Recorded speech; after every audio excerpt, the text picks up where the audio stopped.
में एक ऐसा एनजीओ चल रहा है, एक ऐसी संस्था चल रही है, जिसमें उन बच्चों को पढ़ाने का काम किया जाता है, जिनके माता-पिता उन बच्चों को शिक्षा नहीं दे पाते हैं। यानी उन बच्चों के अंदर काबिलियत बहुत है, पर वो गरीबी के कारण अपनी शिक्षा पूरी नहीं कर पाते हैं।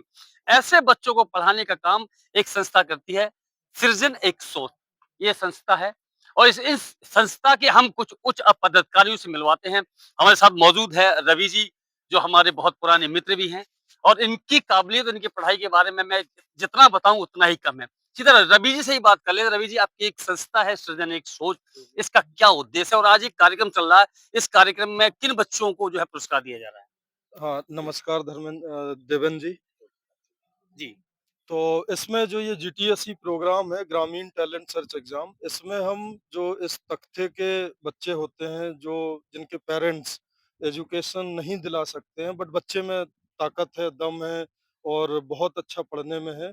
तो हमारा ये उद्देश्य है कि बच्चा गरीब हो या अमीर हो, शिक्षा का सबको समान अधिकार है पहली चीज़। गाँव में पैदा हुआ हो या शहर में पैदा हो, उसको बराबर शिक्षा मिलनी चाहिए।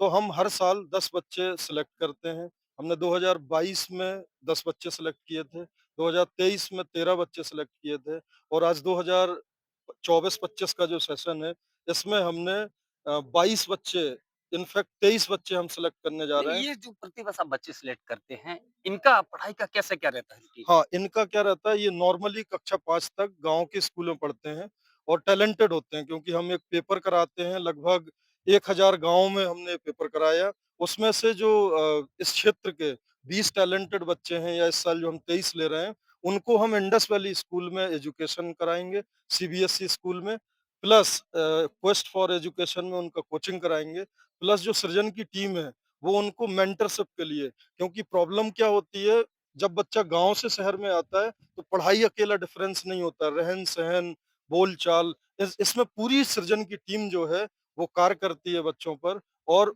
कक्षा 6 से लेके कक्षा 12 तक उनको हमने एजुकेशनली गोद लिया गया है। इसमें हमारे साथ लिविंग माई प्रॉमिस एक ऑर्गेनाइज़ेशन है, जिसमें हमें फाइनेंशियली सपोर्ट करते हैं, प्लस एक दुबई बेस्ड एचएनआई हैं, शोभा मेनन मैम, वो अभी आई भी हैं। और उन्होंने भी 10 बच्चों को गोद लिया हुआ है। तो ये जो प्रयास है, ये आप लोगों के सपोर्ट, सभी के सपोर्ट से ही हो रहा है। हाँ, और हम लोग का जो उद्देश्य है, गाँव और शहर के बीच में जो शिक्षा का खाई है, जो हमारे संस्थापक महोदय हैं श्री प्रभात सक्सेना जी, उनका यही उद्देश्य है। वो हमेशा मेरे से जब भी बात होती है, तो हम लोग ये चाहते हैं कि शहर और गाँव के बीच के जो शिक्षा का खाई है, जो डिफरेंस है, उसको खत्म किया जाए, उसी में हम लोग लगे हुए अच्छा, हैं। ये जो बच्चों गोद लेते हैं, इनकी पढ़ाई का जो पूरा खर्चा होता है, यानी 6 से आपने बोला इंटर तक, यानी 7 वर्ष। तो 7 वर्ष में जो भी खर्चा लगता है, पढ़ाई की बात करें, किताबें हैं, उनकी ड्रेसेस है, उनकी फीस है, अच्छी स्कूल में आप दाखिला कराते हैं, उनके लिए कोचिंग अच्छी कराते हैं, ये खर्चा सारा आप लोग पे करते हैं। बिल्कुल, बच्चे को एजुकेशन से रिलेटेड कोई भी पैसा नहीं देना होता है। इसका सिंपल प्रोसेस ये होता है, उन्होंने फॉर्म भरा, इंटरव्यू होता है, पेरेंट्स का इंटरव्यू होता है। अगर बच्चा सेलेक्ट हो गया, वो कक्षा 6 से लेके कक्षा 12 तक की पूरी स्कूल की फीस, यूनिफ़ॉर्म, कॉपी किताबें, प्लस दिवाली, दशहरा पे, क्योंकि हम शिक्षा का डिफरेंस तभी खत्म कर पाएँगे जब रहन-सहन का भी डिफरेंस होगा। बच्चों का बर्थडे सेलिब्रेशन करना, उनके साथ दिवाली ये सेलिब्रेट सारी चीज़ें करना, ये सारी चीज़ें और निःशुल्क पूरा है। पूरा जो खर्चा है वो पूरा, हाँ, पूरा आपकी हम लोग, संस्था, आपकी एनजीओ बिल्कुल, करती है। बिल्कुल, अच्छा, एक बिल्कुल। चीज़ और हम बात कर लें, आपकी एनजीओ में कौन-कौन से लोग हैं जिन्हें आपकी एनजीओ चलाने में वो मदद करते हैं? इसमें हमारे पास जो कोर टीम है उसमें 9 लोग हैं। एक तो प्रभात सक्सेना भैया हैं, वो दुबई में रहते हैं। उनकी वाइफ़ भी इक्वली उनको सपोर्ट करती हैं, वो भी हमारी एक कोर टीम मेंबर है। प्लस एक निखिल श्रीवास्तव जी हैं दिल्ली के, वो हमारा पूरा फाइनेंस देखते हैं। लोकल्स की बात करें, लोकल्स में 8 लोकल्स सदस्य में हैं। अगर आप देखेंगे तो प्रभात सक्सेना जी, मैं और विनय गुप्ता जी, प्लस प्रभात सक्सेना जी की वाइफ़, तो हम 4 लोग हैं। उस शिवांग श्रीवास्तव, शिवांग श्रीवास्तव जी हमारे नेशनल मीडिया हेड हैं, तो वो हमारा पूरा मीडिया का मीडिया काम देखते हैं। बिल्कुल। अच्छा, एक बात करें, ये जो गाड़ी खड़ी है, ये एक एम्बुलेंस की गाड़ी है, इसमें भी दिख रहा है कि सृजन जो है आपकी संस्था का लोगो है। इस गाड़ी का क्या उद्देश्य है? इस गाड़ी का ये रहता है कि हम लोग ने प्रॉब्लम ये थी कि गाँव में जब किसी को छोटा कट लग गया, बीमारी हो गई, तो वो डॉक्टर के पास नहीं जाता था।